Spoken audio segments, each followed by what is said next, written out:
क्या होगी?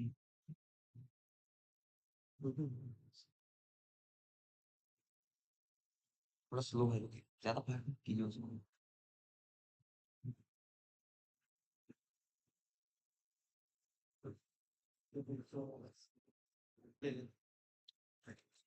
आप उसको छुए स्क्रीनशॉट और दो। 48 स्क्रीन लगा दिया। चालू है तो चालू भी सामान ज्यादा बात कर ले। तो मैं बोल दूंगा अभी तो लाइव आया क्या? ठीक है ना? हाँ। हाँ हाँ, बस यही है। पेपर पेपर कितना है? मैंने सर पेपर अच्छा पेपर कितने पेटेंट वो पेपर बोल कर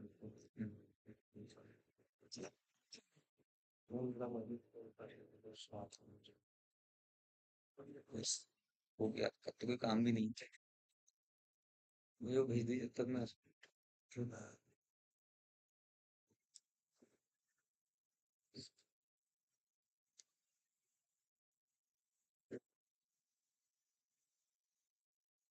इसका कैमरा चेक कैसे चालू होता है? वैसे दोनों भी यहाँ से हाँ कैमरा कैमरे में दिखा उसको चेंज करना पड़ेगा।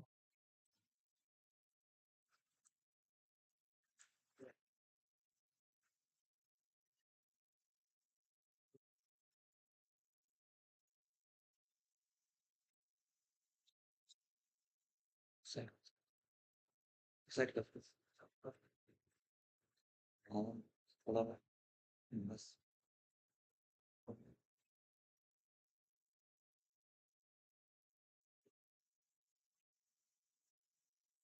पिन का ऑप्शन होगा वहाँ पे जब आप ये करोगे ना पिन का निशान।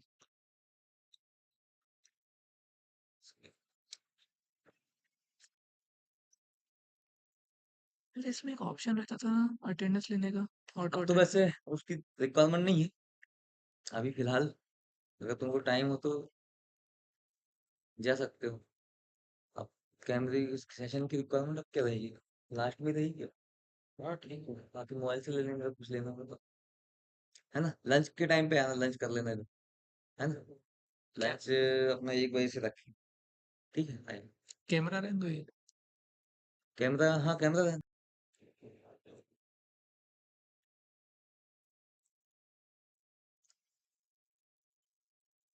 And over 150 participants have registered for the online session, and but in the inaugural session we have more than 100 participants, and some of the participants are joining for the session. We are waiting for them. Already we have messaged. If any of your friend uh, is there who have registered for this workshop, can ask him to or ask her to join. So our next speaker is ready to deliver the uh, talk on the fuel cell technologies. Our speaker is Dr. Tushar Chaudhary. He is working currently as assistant professor in the Department of Mechanical Engineering at Triple ITDM Jabalpur, and he is a gold medalist, and he has obtained his PhD from the National Institute of Technology, Jamshedpur. He was a university topper in Master of Engineering and received a gold medal in the academic excellence in both masters as well as PhD program.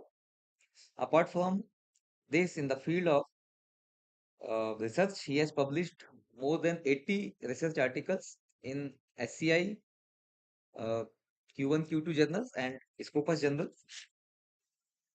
Then his research area focus on the thermodynamic modeling, sustainability, fuel cell modeling, hybrid energy systems, biofuels, etc. He has 18 patent which have been granted, and already he has filed several other patents, and research articles have been submitted. So he is recipient of various reputed national and international awards, fellowships from the reputed agencies like MPCST, DST, Department of Science and Technology, Government of India. He is also serving as an active technical reviewer of the leading international publishers from Elsevier, Springers, Taylor and Francis, Wiley, Sage, etc. So we have this privilege to have the convener or and coordinator of this program, Dr. Tushar Chaudhary, and the first session will be given by him only. So And online to be a part of this FTP program. So today is the first session, and we are going to start with the hydrogen technology and its integration strategy.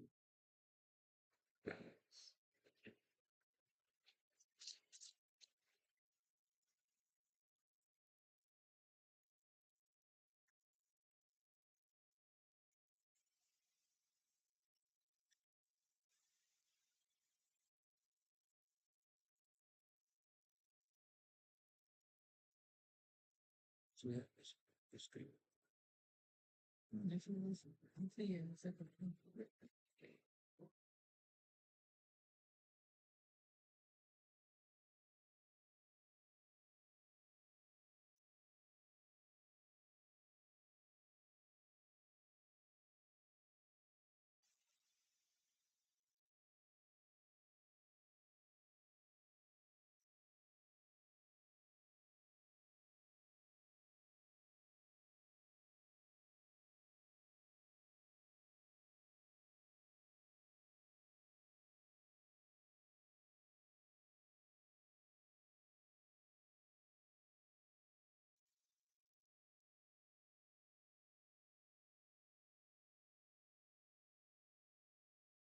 So my screen is visible to all of you.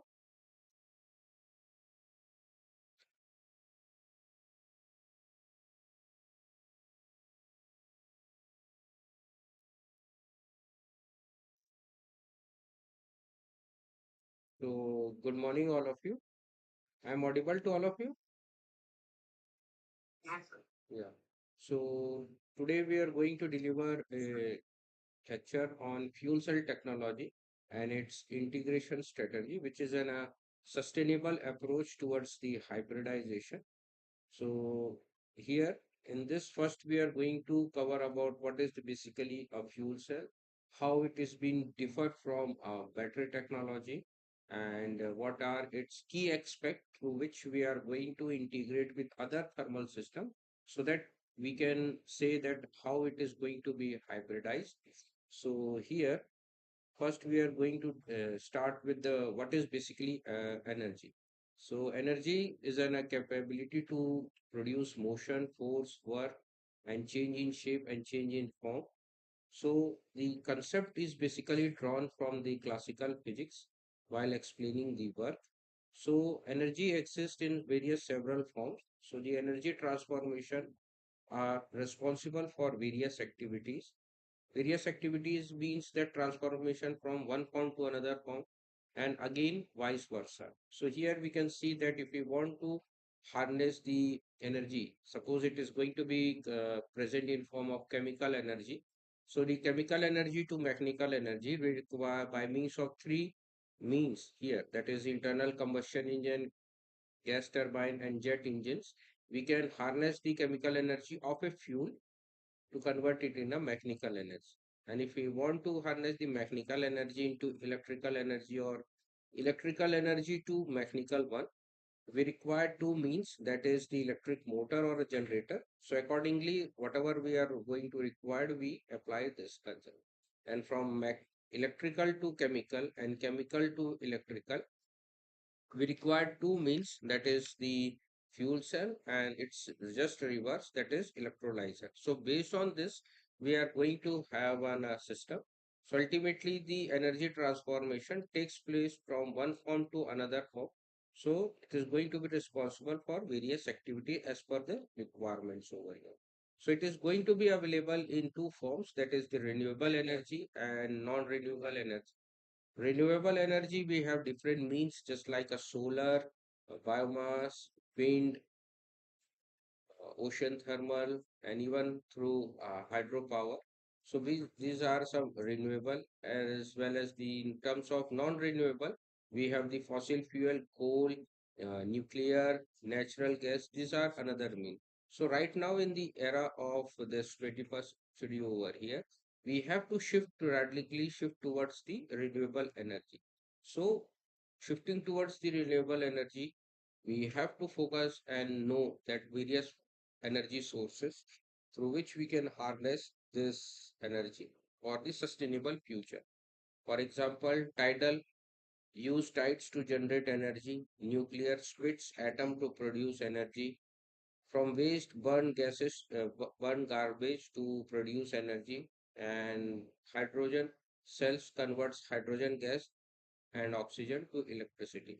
So here in this FDP, we are particularly emphasize and focus on this hydrogen cell, which is having a key concept in making a future sustainable.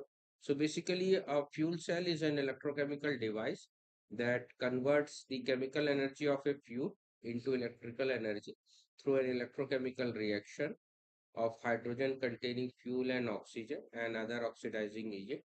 So fuel cell are different from batteries.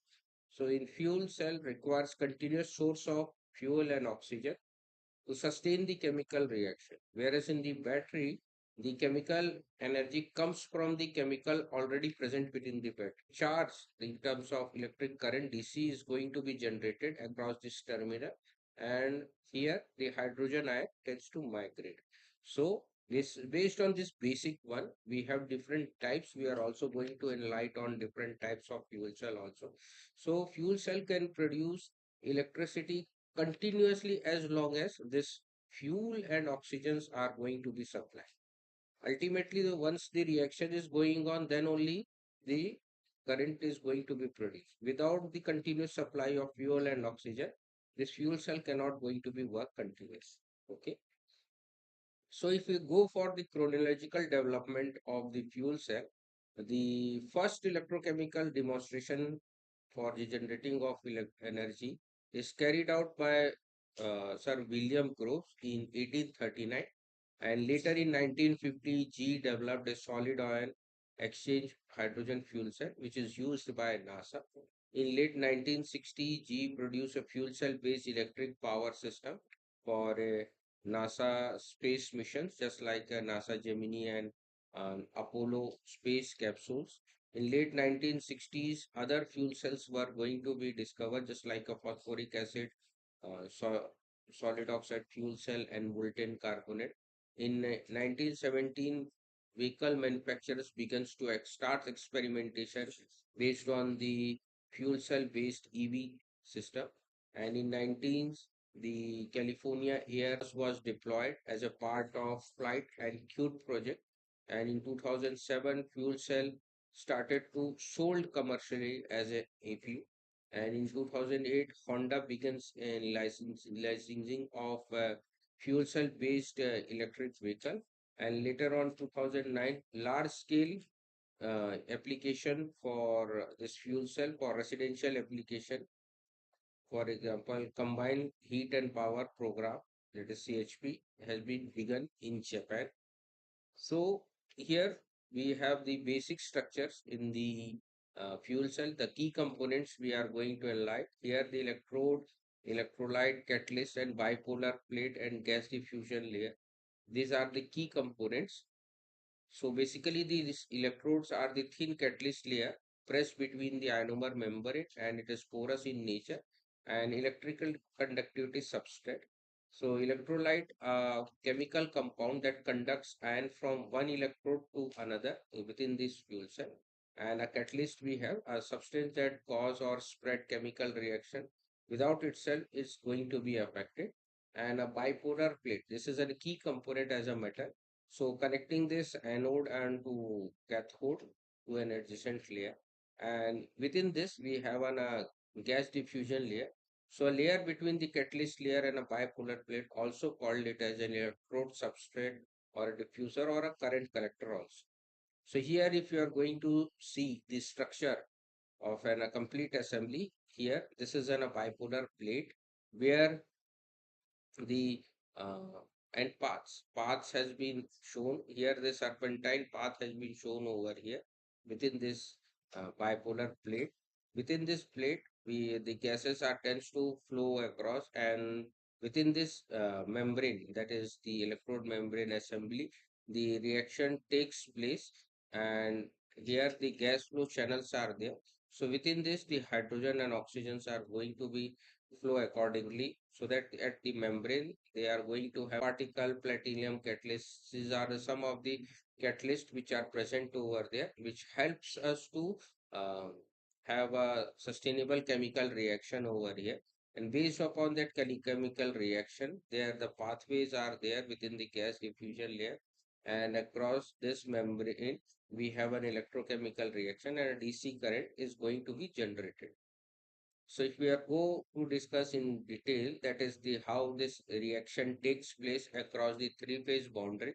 So here basically that electrons in a primary particle, just like a graphitized carbon and conductive ceramics, we are going to have. So based on the platinum catalyst and the carbon black over here, they are going to penetrate over here, and the hydrogen ion is going to be formed based upon the uh, oxy hydrogen and oxygen. The water is going to be formed over here. So conventionally, we have the secondary particles, that is the carbon structure over here, and a platinum is going to be shown over here. So primary carbon, that is carbon, is a primary particle which tries to help in the enhancing the having a sustainable chemical reaction over here across the three-phase boundary. So related to comparison of fuel cell with an internal combustion engine.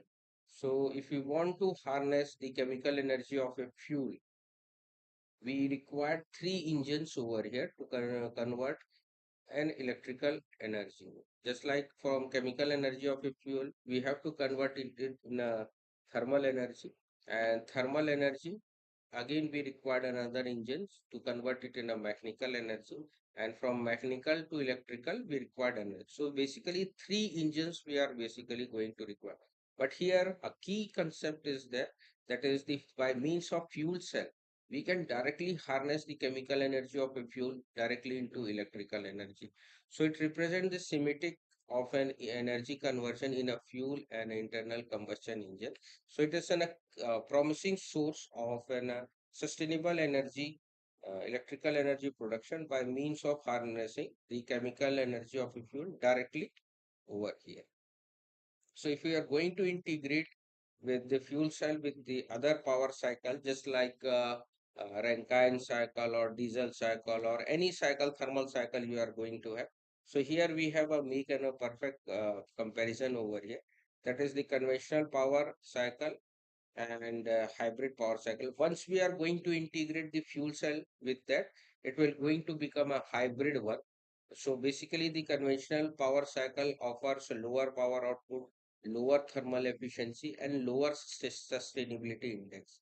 If you are going to integrate with the fuel cell, it will going to become a hybrid power cycle, which is high power output, high thermal efficiency, and high sustainability index over here. So ultimately, let's give a most promising and a prominent source in terms of integration and helps us to attain this sustainability over here.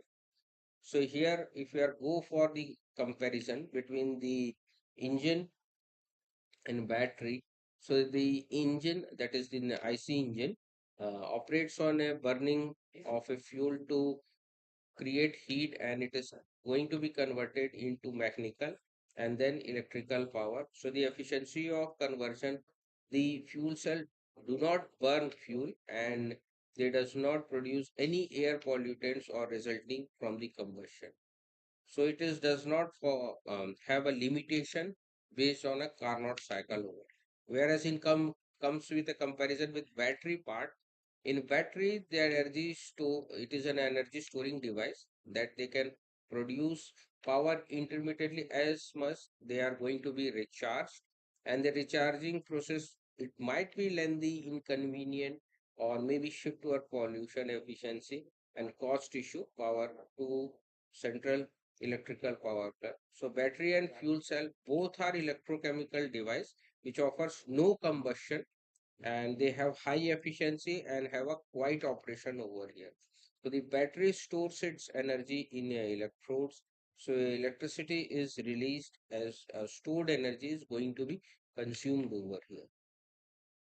So if you are going to compare the efficiency part over here, that is the thermodynamic efficiency of a fuel cell and Carnot efficiency for heat engines. If you are going to see that here, that thermal efficiency tends to decrease over here, whereas in case of Carnot efficiency, it will going to have based upon the ratio of the higher heat source on sink. So ultimately, if you are going to see the efficiency initially starts for have a maximum efficiency of around 80%, and based upon the ratio of the Gibbs energy and the internal energy over here. And accordingly, we can see that this fuel cell offers a maximum efficiency rather than as compared to the Carnot efficiency over here. So related to the applicability of the fuel cell, we are going to enlighten here. Previously, it is going to be used in various industries, just like power plants and rocket as a rocket fuel. Later, currently, it's now been adopted in the fuel cell based vehicle here, and it is also used in residential fuel cell farms over here. So the full scale energy scale has also been implemented over here. Now for the future part, they are going to be implemented, have application in fuel cell based forklift trucks, uh, buses, even the power plants also. And if you go for a diversified application, even the aeroplanes, jets, locomotive, local trains are also now going to be showcased over here. So based on this, it's have a wide range of applicability over here. As long as there are many uses of the fuel cell utilized right now, there are some other sources through which it can also be used, because due to having a wide range of power spectrum which is being offered by the fuel cell. So here we can see some application just like in the buses, trucks, even in boats, arches, even the power source for an spacecraft, remote weather station, even for military application, even these batteries of electronics such as laptops and cell phone, even they can also be have an utility or an options to get a power from this fuel cell over here. Since therefore it offers a huge power spectrum from starting from 10 to 10 to the power 6 over here. So based on this, several applications has been meant over here according to this fuel cell based power spectrum.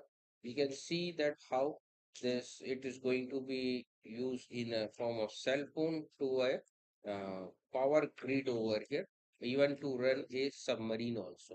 So it serve on a huge utility and applicability over here.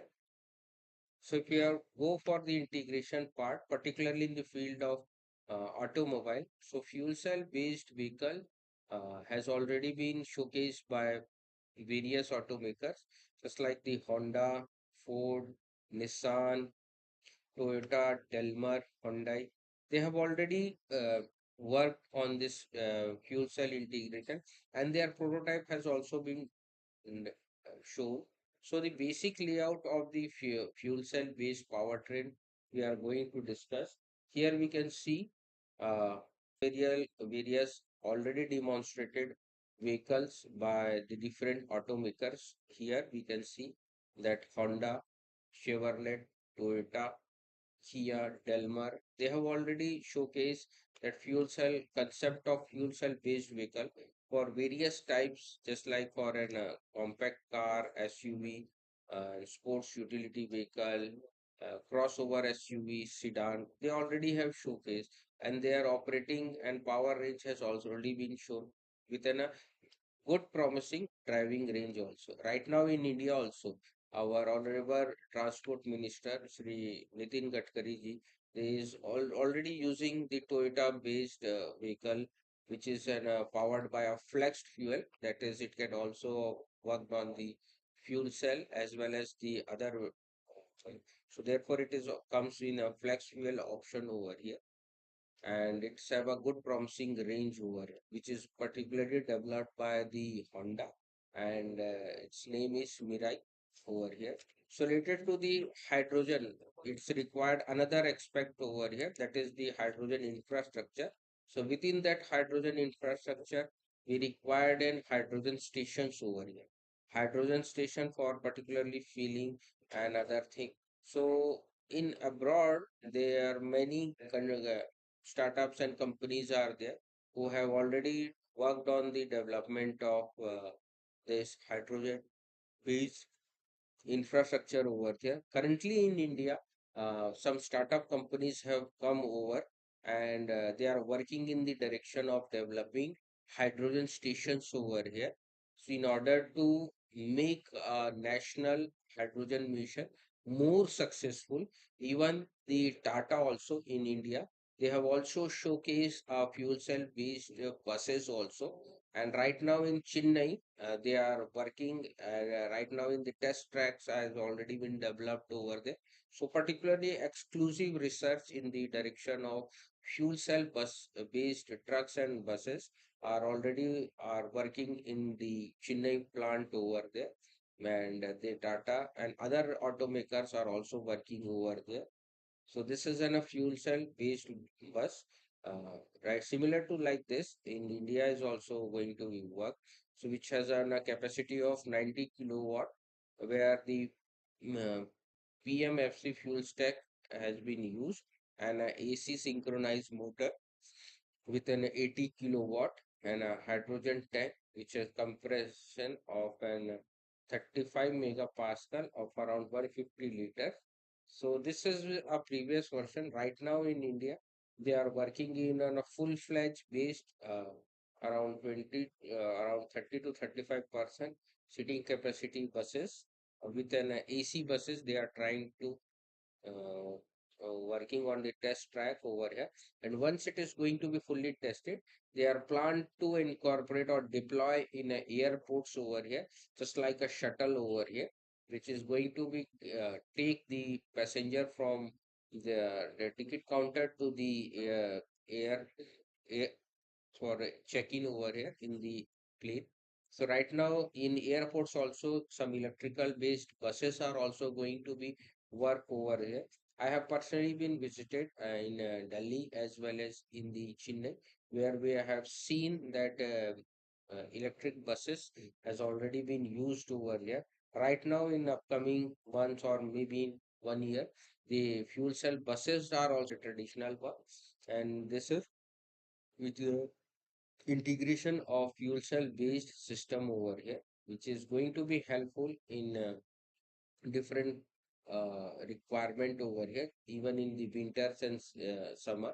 They're going to be work different modes occur in terms of hybrid mode in order to provide a sustainable energy source, which not only help to maintain the sustainable environment for the home, but also helps in saving money and saving the planet also. So now we are going move towards to discuss on the different types of fuel cell over here. So basically fuel cell are offered in basically various types over here based upon their types of oxygen, electrolyte, anode and efficiency, and based upon their efficiency, it's offered different utilities and applications also. So first we have the AFC, that is the alkaline fuel cell, which operates around 60 to 80 degrees centigrade, where the oxygen is going to be used, and hydroxyl ion over here is going to be formed. It's offer an efficiency of 50 to 65, and application of used in transport, ship, and even space also. And it's offers in a power capacity of 50 to 100 kilowatt, and can be increase based upon the it further go for an expensive over here. Next, we have the PMFC. It operates between the 50 to 80 degrees centigrade, and here it is made up of polymer electrolyte membrane over here. It's offer a superior efficiency as compared to alkaline one.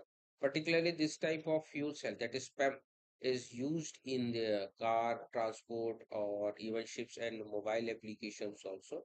It's offer a 20 kilowatt, which is along with an high efficiency over here. Next one, we have the phosphoric acid fuel cell. This fuel cell having operating range of around 200 degrees centigrade, and it's have a lower efficiency as compared to other, and it can be used power plant based application where the 100 megawatt or 500 kilowatt is going to be used on a block heat plant based upon the requirement. Next one, we have the molten carbonate fuel cell.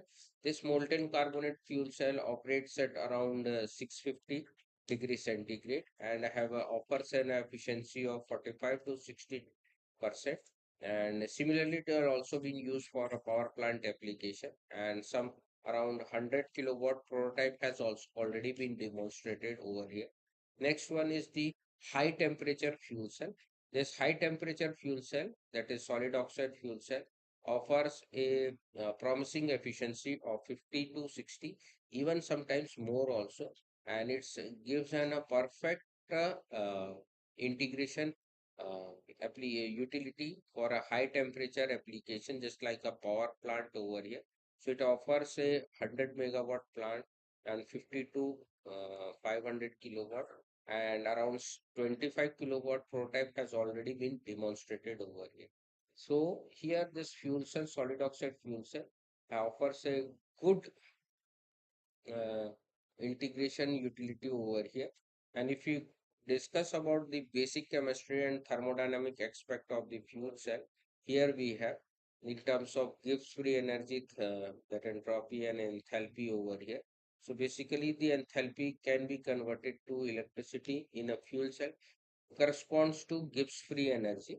And if you go for the ratio part, it will going to have a theoretical voltage of 1.23 volt, and it's also have a significant impact based upon the temperature.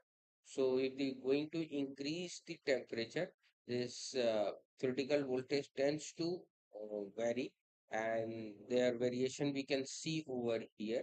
And even the pressure also, that is the effect of pressure, we have also witnessed by means of this Nernst equation to gauge the performance. This Nernst equation is also sometimes referred as a open circuit voltage over here. And here the cell potential is higher at a higher reactant pressure over here.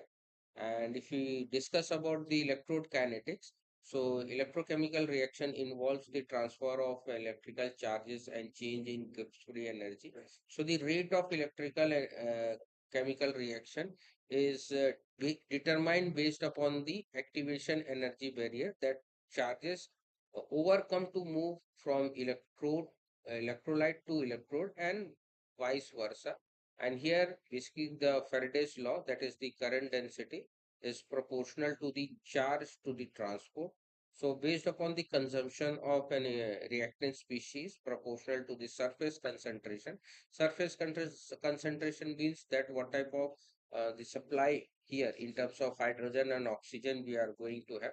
So accordingly, we have the forward reaction over here in terms of flux, and the net current generated is basically a difference between the electrode released and consumed accordingly. And at the equilibrium, the net current should going to be zero, because the reaction will going to be proceed in both the directions simultaneously as with the same rate. So the rate of reaction proceeds at an equilibrium. We called it as an exchange current density. And if you further going to discuss about the exchange current density, it is in a analogous to an rate of constant chemical reaction, and concentration dependence and a function of temperature also have a function of catalyst, which is going to be present in a specific surface area. So the effective charge density at any temperature and a pressure, it's having a relation over here in terms of exponential over here. And this is very important because based on this, the electrochemical reaction are going to be measured and how much the current density is going to be have across the porous layer. So basically, if you discuss about the electrochemical model of the fuel cell, it consists of a Nernst potential, that is Nernst equation. Some other polarizations are also there. This polarization are discussed in terms of losses or irreversibility present within the cell. So there are basically three types of polarization we have. That is the ohmic, activation, and concentration polarization. Activation polarization reflects the reaction kinetics takes place across the anode surface. So basically, it is a sine function, a sine hyperbolic function across the cathode and electrode over here. Whereas the ohmic polarization, it's basically due to electrical resistance to the flow of electrons and ion. In order to overcome this type of losses, high conductive material in terms of electrode are going to be chosen, and it also helpful in reactant gases contains in impurity, significantly reduces the overall losses over here. Next we have the concentration polarization. Concentration polarization is basically due to resistance which is offered to the ion cell electrons by the transport of reactant species across the three-phase boundary over here. So here we can see in this that across the anode and cathode, how this concentration polarization is going to be affected. And if you are going to plot these losses, we can see how it is going to be have a trajectory over here across the cell voltage and the current density. And as the current density increases, the exponentially they are going to be vary accordingly in terms of here. This is for the quick losses. And if you're combinedly, if you're going to have, this is the theoretical one, and for more realistic, it will going to be have like this. And if you're going to combine all these three losses, we are going to have here that this is an activation polarization, ohmic losses, and the concentration polarization here. So summation of all this, we are ultimately going to have a performance of cell over here. So here this is an a polarization curve, which is an important characteristics of the fuel cell and its performance. And it will going to be useful to see that what effect on each parameter has on polarization is going to be significant. And at last again it will going to be descent in a curvature over here. So this region of the concentration polarization based upon the gas transport losses across the three-phase boundary over here. So this is also referred as a PV curve over here, where the cell voltage and the current density has been shown over here. So other sensitive parameters like are also there, just like the polarization curve, the effect of tra transport coefficient. This transport coefficient is also called it as a Tafels law, and effect of exchange current density, effect of hydrogen crossover or internal current losses, effect of internal resistance, effect of limiting current densities, and effect of operating pressure, and based upon quality of air or oxygen what type of we are going to use, also have a sensitive effect on this polarization curve over here. So here we can see the effect of this uh, parameter on this curve over here, that this one shows the effect of transport coefficient over here in terms of alpha. So at once we are going to increase this coefficient transform the effect of operating pressure. Here we can see that increase in pressure, ultimately the reaction will going to be improved and the cell performance will going to be have a superior one over here. So here in terms of temperature and pressure, both play a significant role in terms of uh, giving the performance of the cell over, because these are the important parameter to sustain the chemical reaction across the three-phase boundary over there. Okay, so based upon this Gibbs-free equation, Gibbs-free energy converts the into electricity. So the maximum possible efficiency of the fuel cell can be given around 83%. And in terms of theoretical one, if you go for the Gibbs-free energy and the enthalpy with a lower heating value, which comes at around uh, 95.5. So if both Gibbs free energy and enthalpy are going to be divided by the number of electron as well as the uh, Faraday constant. So if cell efficiency is expressed in two possible ways, so it will going to become across around 83% over here. So the fuel cell efficiency is always proportional to the cell potential over here. Now here we can see the basic performance curve. This is for this curve for the current density, and this one is for the cell voltage over here with the current density over here. So if we are going to discuss in detail about the high temperature fuel cell, just like the solid oxide fuel cell, it's have a most promising one because it offers a fuel flexibility option. Fuel flexibility option that it can be operated at means of any fuel over here and have a high quality gas crossover due to absence of liquid. Yeah, it offers a fast chemical kinetics over here, and fuel can be reformed within this. Fuel can reform means that it offers the internal reforming over here, and it offers comes in various of distributed energy market, just like for a power sector market of around point 1 to 1 kilowatt, and for residential and auxiliary power unit market from 5 to 10 kilowatt, for commercial building market from 100 to 250 kilowatt, and for a large power plant more than 10 megawatt. Okay, so the operating temperature of fuel cell varies accordingly, and the material used in the design and construction may varies from of nitride stabilized zirconia, and the cathode are made up of lanthanum strontium magnetite. So here, based upon that utility and the requirement comes in different shapes and sizes. So accordingly, various applications has been meant over here. Here we, if you go for to understand the basic principle that how the reaction takes place across the anode and cathode. So across the anode interface, we have the hydrogen reaction over here, where the hydrogen is going to be split into hydrogen and electron. Two electron is going to be ready. Whereas in case of cathode side, the oxidation reaction takes place, and here the steam reforming and the water gas shift reaction takes place, and ultimately, if you go for the overall reaction, the water is going to be formed as a byproduct of the.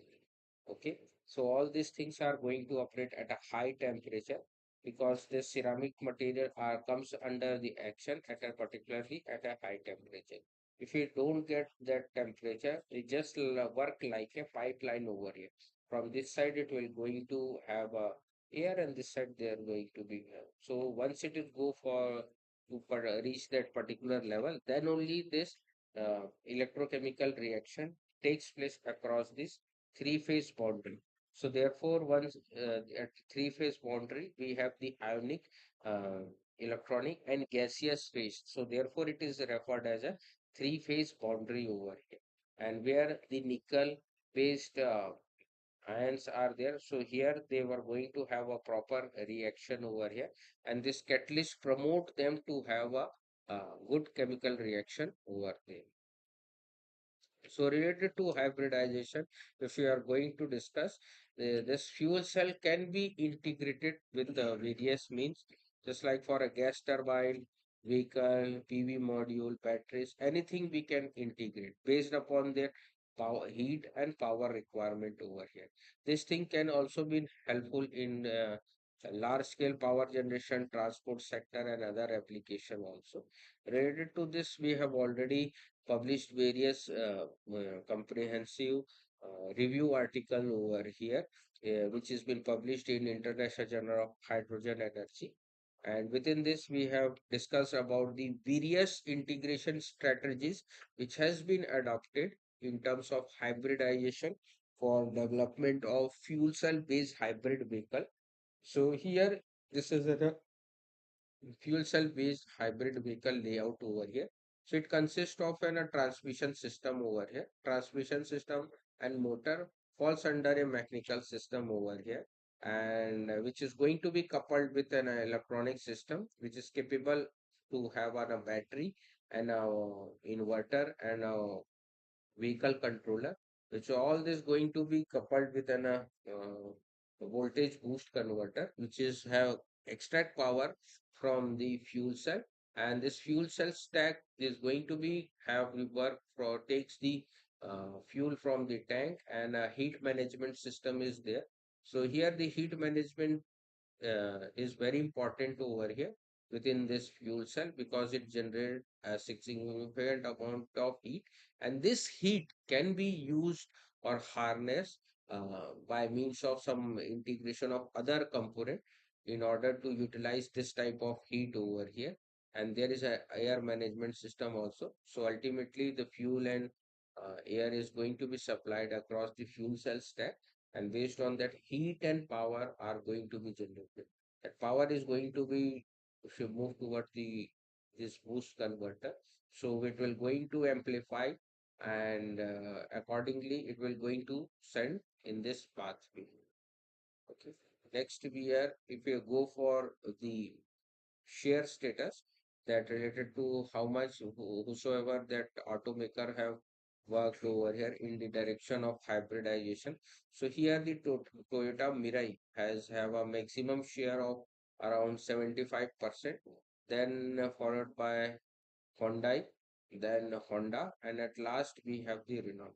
They are all completely working on the concept of hybridization over here in order to harness that available waste heat within that engine over here.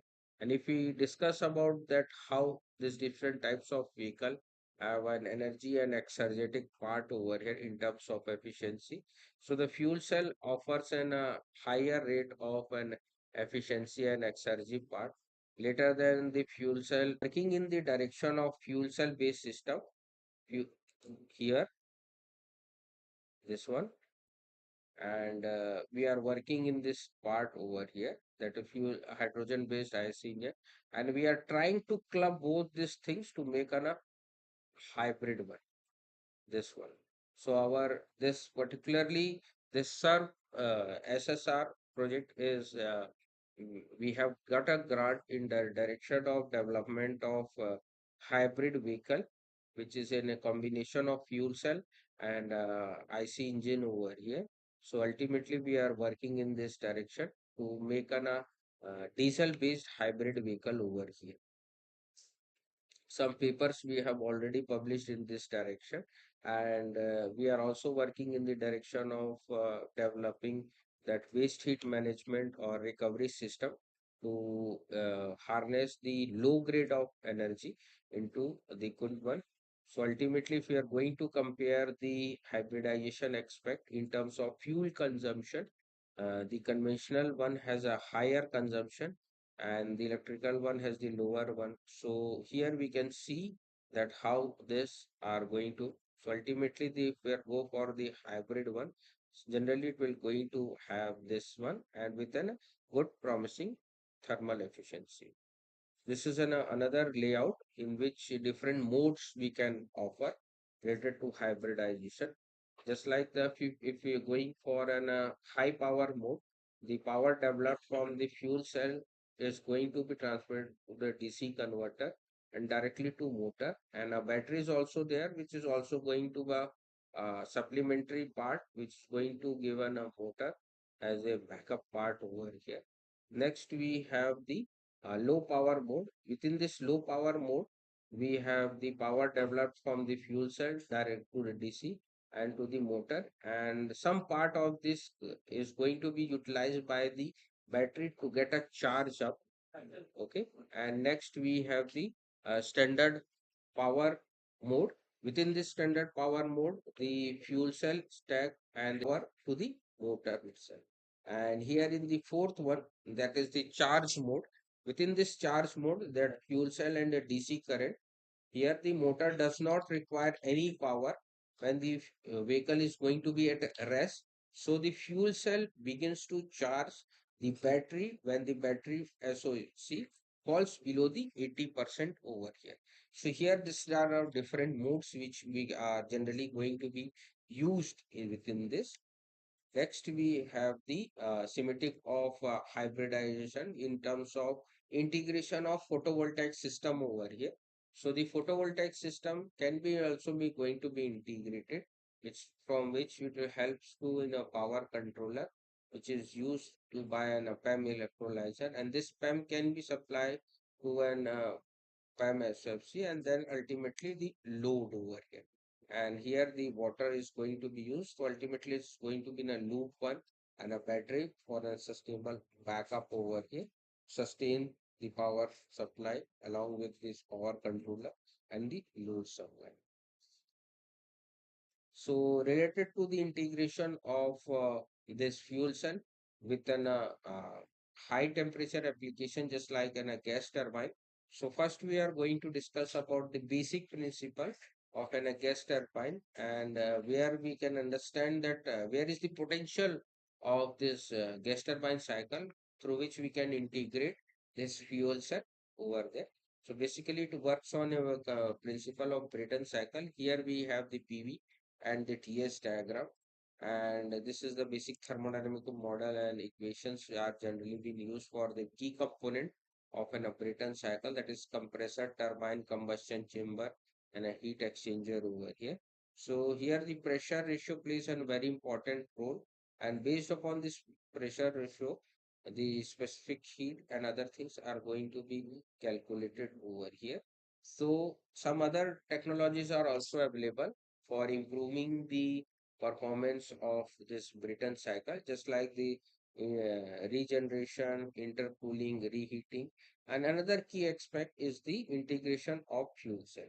By the integration of fuel cell, we can harness the waste heat available across the gas turbine exhaust, and these things can be used to power up the stream which is going to be passed through the fuel cell, and once it is going to be charged, the fuel cell can be integrated perfectly within this system. And due to this basic concept, several uh, layouts and integration strategies has been adopted, which has already been demonstrated, and many are in also in concept level.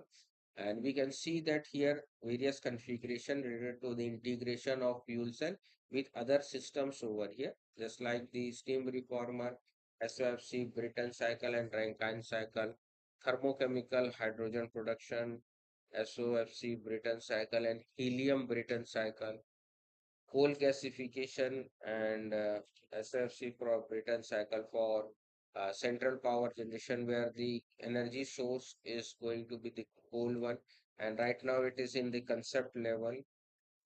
Another one is the SOFC and Brayton cycle for distribution power generated, where the energy source is the natural gas, and this has already been demonstrated.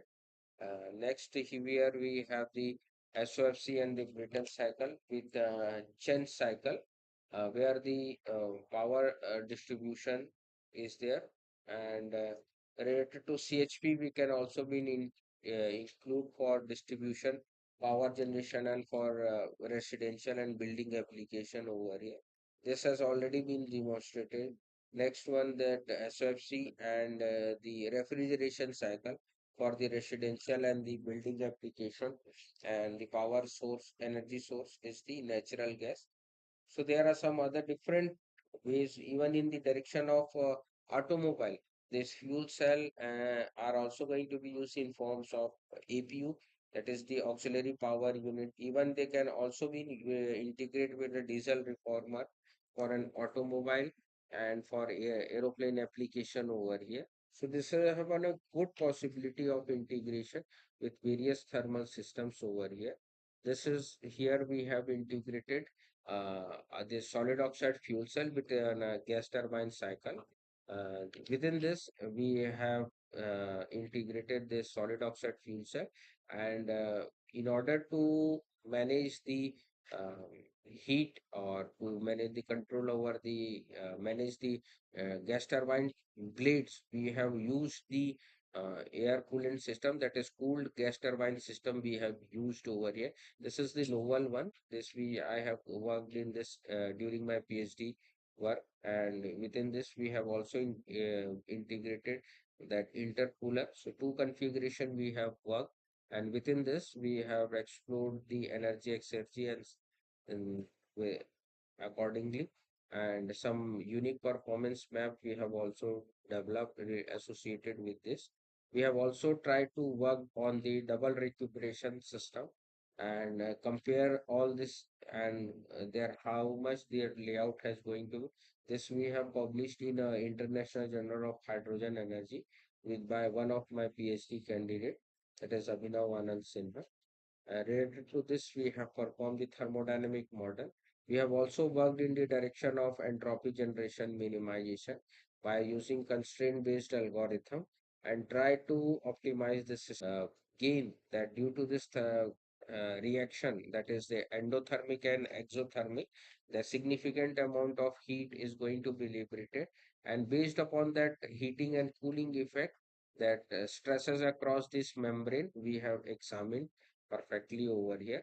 And the hydrogen species concentration across this flow channel, we have examined that how significantly have impact on this membrane over here.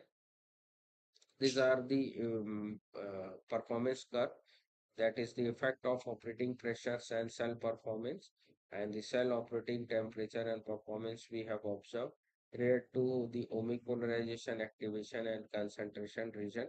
All these things we have examined qualitatively and quantitatively both in our research paper, and even we have also examined that the membrane, that is the temperature response, how it is going to be start up, and that its range is going to be reached the steady state. All these things we have examined, and startup and heating up process we have examined, and the integration of solid oxide fuel cell with our gas turbine cycle we have seen, and based upon that around this 73% efficiency we have reached with the integration of solid oxide fuel cell, and in which the power produced by the gas turbine is around 33%, and the power produced by the fuel cell is around 67%. Means of gasification, that this fuel cell offers a offers a flex fuel feasibility.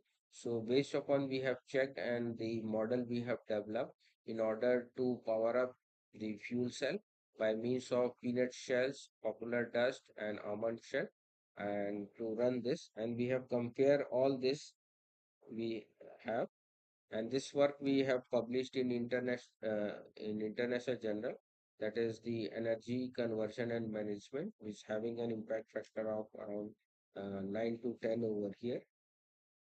Some unique performance map we have also plotted in this direction related to the fuel consumption, operating parameter, and based upon that operating parameter, how much this efficiency we are going to achieve over here. And based upon the specific work and the turbine temperature, compression ratio, all these things based on this unique performance map we have plotted over here. Even in order to gauge the entropy generation, we have also tried to map this, that accordingly as per this efficiency, how much losses is going to be accounted. So based upon this entropy map, we have also look over the scope of how much losses are going to be there. To account this entropy part, our main task is to open a new research line in the direction of improvement of this system. That this much amount of entropy is being generated. So how we can use or minimize this entropy by using some other parameter or integrating some novel technologies. So ultimately, this entropy level can be reduced to this level. So we right now in our research lab that we are having four ongoing sponsored projects with us. That is the development of compact thermoelectric generator PEM-based electrolyzer over here with an hybrid one in the direction of developing hybrid vehicle. Next, we have the MPCST sponsored project in the direction of developing hybrid solar dryer over here, and then hybrid dryer with IoT based capabilities. And next, that is the multi-pass solar air heater with an energy storing application. One of our PhD scholars are working in this direction, and two PhDs are already get graduated in our this one. So right now, and some more projects are likely going to be upcoming within the within this year. From the MNRE or DST, some projects are on under our pipeline also. We are waiting for their response, and we are also looking for the collaborators from abroad or within India. And I welcome you all to be a collaborate in this direction. Even we are also working in the direction of biofuel and diesel engine over here. Based upon this, these are our research outcomes, where we have around 82 publications and 18 patents over here right now. So related to this, thank you. We can have a query session over here.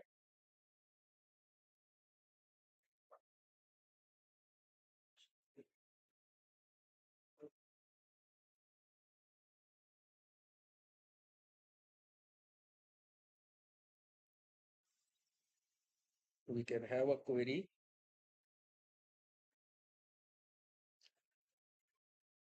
So thank you so much, Dr. Tushar Chaudhary, for your uh, Wait a minute.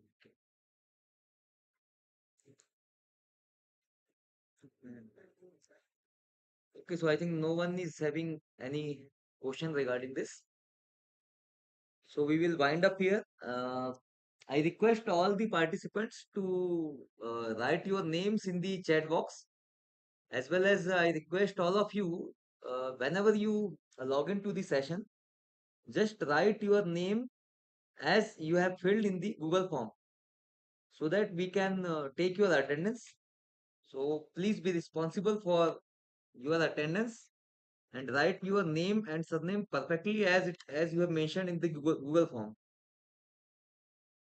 So you can leave the session after writing your names in the chat box. Please write your names for the attendance in the chat box. Thank you. The next session will be started from the 2 p.m. Okay, so Professor Sanjay from the NIT Jamshedpur will be delivering the talk at 2 p.m. So we will be going to have you all in the next session. Thank you.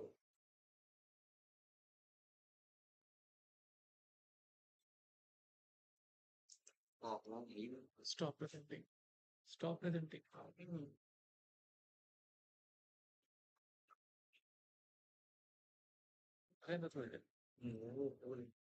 Attendance चला बस attendance चला इसमें इसमें बोलूंगा attendance वो Google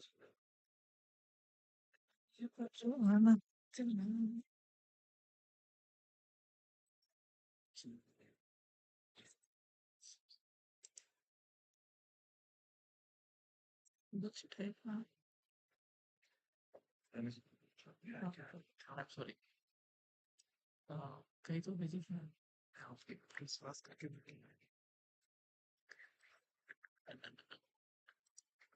चुप चुप sir एक मिनट पता है मुझे